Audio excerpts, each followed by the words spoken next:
নমস্কার বন্ধুরা, infinity topics চ্যানেলে সকলকে স্বাগত জানাই। আমি সায়ন কর্মকার শুরু করছি নতুন একটা ভিডিও।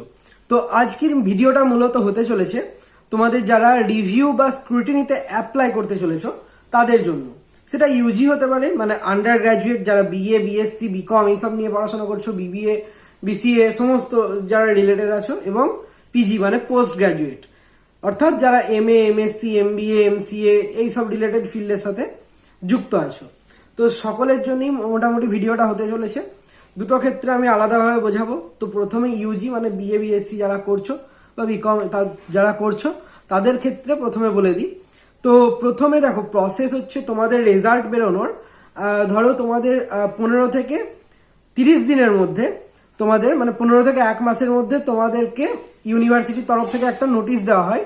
যে নোটিশে কিন্তু তোমাদের রিভিউ অ্যাপ্লাইয়ের জন্য ডেট যেগুলো সেগুলো বলা থাকে মূলত। এবার সেই রিভিউ ডেট যে একটা নির্দিষ্ট সময় দেওয়া হয়, সেই নির্দিষ্ট সময়গুলো কলেজে, বিভিন্ন কলেজে ইউনিভার্সিটি ফরওয়ার্ড করে সেই নোটিশটা। এবার সেই নোটিশ অনুযায়ী বিভিন্ন যে কলেজগুলো আছে তারা কি করে, তাদের সুবিধা অনুযায়ী সেই ডেট সিলেক্ট করে। সেই টোটাল একটা যে ডেট ইউনিভার্সিটি দেয়, সেই ডেটটার মধ্যে থেকে একটা ডেট সিলেক্ট করে, কিছুদিন হয়তো সিলেক্ট করে। বিভিন্ন কলেজ বিভিন্নভাবে করে, বিভিন্ন ডেটে করে, একভাবে হয় না সব কলেজে। তো কিভাবে হয় টোটাল প্রসিডিওর বলে দিচ্ছি। তো প্রথমে ধরো ইউনিভার্সিটি পাঠালো, এবার সেই সুবিধা অনুযায়ী বিভিন্ন কলেজরা বিভিন্ন ডেট দেয়। এবার ডেট দেওয়ার পর এই প্রসেসটা কিন্তু অনলাইন এবং অফলাইন দুইভাবেই হয়তো করা, মানে তোমাদের কলেজ যেটা নিয়ম আছে সেই অনুযায়ী করা যেতে পারে। এবার তোমার বিভিন্ন কলেজ কি করে, অনলাইন প্রসেসে নেয়, আবার অনেক কলেজ অফলাইনেও নেয়।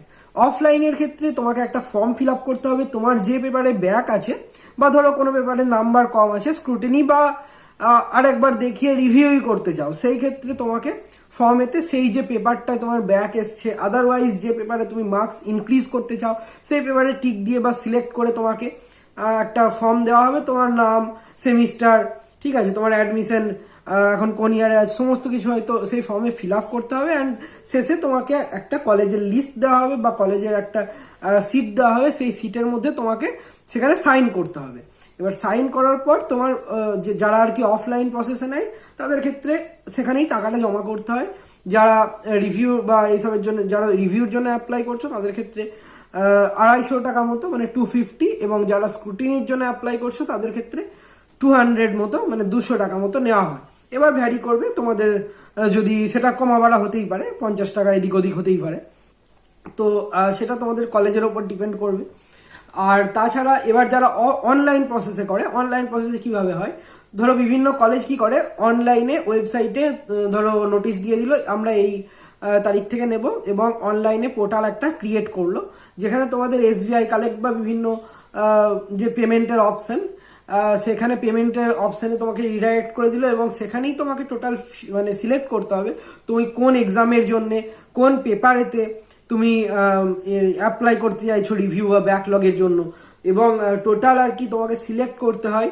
সিলেক্ট করার পর তোমাকে কিন্তু অ্যাপ্লাই করতে হবে, এবং অ্যাপ্লাই করার পর তোমাকে কি করতে হবে, সেই যে অ্যামাউন্ট যেটা, সেটা তোমাকে অনলাইনই, ধরো ডেবিট কার্ড, ক্রেডিট কার্ড বা ইউপিআই বা আরো বিভিন্ন যে নেট ব্যাংকিং এইসবের মাধ্যমে তুমি পেমেন্ট করতে পারো, বা ব্যাংক থেকে চালানের মাধ্যমে। তো বিভিন্ন প্রসেসে তুমি পেমেন্টটা করতে পারো, এবং সেই যে ফর্মটা তোমার কাছে আসবে, একটা প্রিন্ট আউট বেরোবে, সেই প্রিন্ট আউটটা তোমাকে কলেজে জমা করতে হবে। এবার তার সাথে বিভিন্ন কলেজ আবার কি করে, তারা একটা এক্সট্রা ফর্ম দেয়, সেটাকেও অ্যাটাচ করে তোমাকে জমা করে সিগনেচার করতে হতে পারে, আবার নাও করতে হতে পারে সিগনেচার, বিভিন্ন কলেজ যেভাবে নেয় আর কি। এবার সেই ক্ষেত্রে তোমরা সেই সুবিধা মতো তোমাদের রিভিউটা করতে পারো। এবার নোটিশ যেটা তোমাদের বললাম, নোটিশ দেয় কিরকম সময় করে, মোটামুটি 15 থেকে 30 দিন এরকমের মধ্যে তোমাদের নোটিশটা দেওয়া হয়। এক্সামের যে রেজাল্ট, সেই রেজাল্টটা বেরোনোর 15 থেকে 30 দিনের মধ্যে। এবার তাছাড়া একটু মানে পরিস্থিতির ওপর ডিপেন্ড করে এদিক ওদিক হতেই পারে। এবার পিজিদের ক্ষেত্রে, তারা তো বিভিন্ন পিজিদের ক্ষেত্রে অনেকে ইউনিভার্সিটি থেকেই করো, সেক্ষেত্রে তাদের ডিপার্টমেন্ট ওয়াইজ তো রেজাল্ট অবশ্যই দেওয়া হয়। এবার কি করা হয়, যখন রিভিউ নোটিশ বার করা হয় ইউনিভার্সিটির তরফ থেকে, তাদের তো কলেজের মতো নয় যে আলাদা ডেট সিলেক্ট করবে, ইউনিভার্সিটি ডেট দিল, এবার তারা ডিপার্টমেন্ট সুবিধা মতো সেই নোটিশটাকে এইচওডিরা ফরওয়ার্ড করে দেন, এবং তোমাদের প্রসিডিওরটা শুরু হয়ে যায়। পিজিদের ক্ষেত্রে। আর যারা কলেজে অ্যাডমিশন নিয়েছে পোস্ট গ্রাজুয়েশনে, তাদের ক্ষেত্রে কলেজে যেটা সেম প্রসেস বললাম, বিভিন্ন কলেজ বিভিন্নভাবে নেয়, সেরকম কলেজের ক্ষেত্রে যারা পোস্ট গ্রাজুয়েশন করছো মানে MA MSc MBA MCA, তো তাদের ক্ষেত্রে সেই প্রসেসে হবে যেটা আগে বললাম।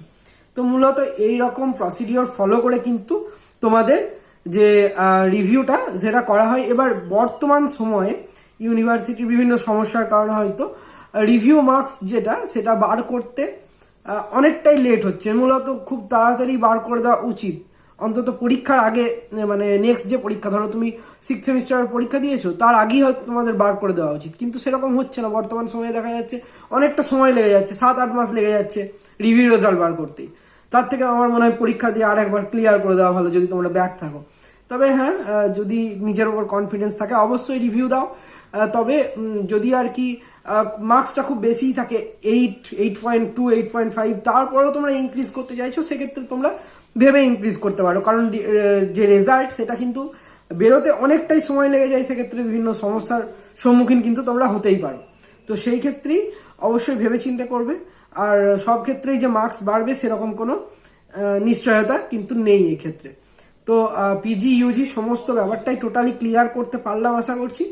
এই প্রসেসেই মূলত তোমাদের রিভিউটা হয়। বর্তমান সময়ে যেটা তোমাদের বললাম লেট হচ্ছে, মূলত এমনিতে নিয়ম হচ্ছে এক্সামের আগে বার করে দেওয়ার বা 2-3 মাসের মধ্যেই তোমাদের রেজাল্টটা বেরিয়ে যাওয়ার কথা থাকে, কিন্তু বর্তমান সময়ে বিভিন্ন সমস্যার কারণে ইউনিভার্সিটি সেটা ডিলে করছে। যাই হোক, তো মূলত প্রসেসটা টোটালটা আশা করি বোঝাতে পারলাম। যদি কোনো জায়গায় কনফিউশন থেকে থাকে অবশ্যই কমেন্ট করো, আমি রিপ্লাই দিয়ে চেষ্টা করব সেই জায়গাটা সলিউশন করে দেওয়ার। আর যদি ভিডিওটা ভালো লেগে থাকে অবশ্যই লাইক করতে পারো, কমেন্ট তো অবশ্যই তোমাদের সমস্যা যেগুলো সেগুলো জানাও আমাকে। আর এই ধরনের আরো ইনফরমেটিভ ভিডিও পেতে এবং এই ধরনের ইনফরমেশন পেতে, জব রিলেটেড, তোমাদের এডুকেশন রিলেটেড, ইউনিভার্সিটি রিলেটেড সমস্ত বিষয় নিয়ে ভিডিও পেতে অবশ্যই আমাদের চ্যানেলটাকে ফলো বা সাবস্ক্রাইব করে পাশে থাকা বেল আইকন প্রেস করে আমাদের পাশে থাকতে পারো।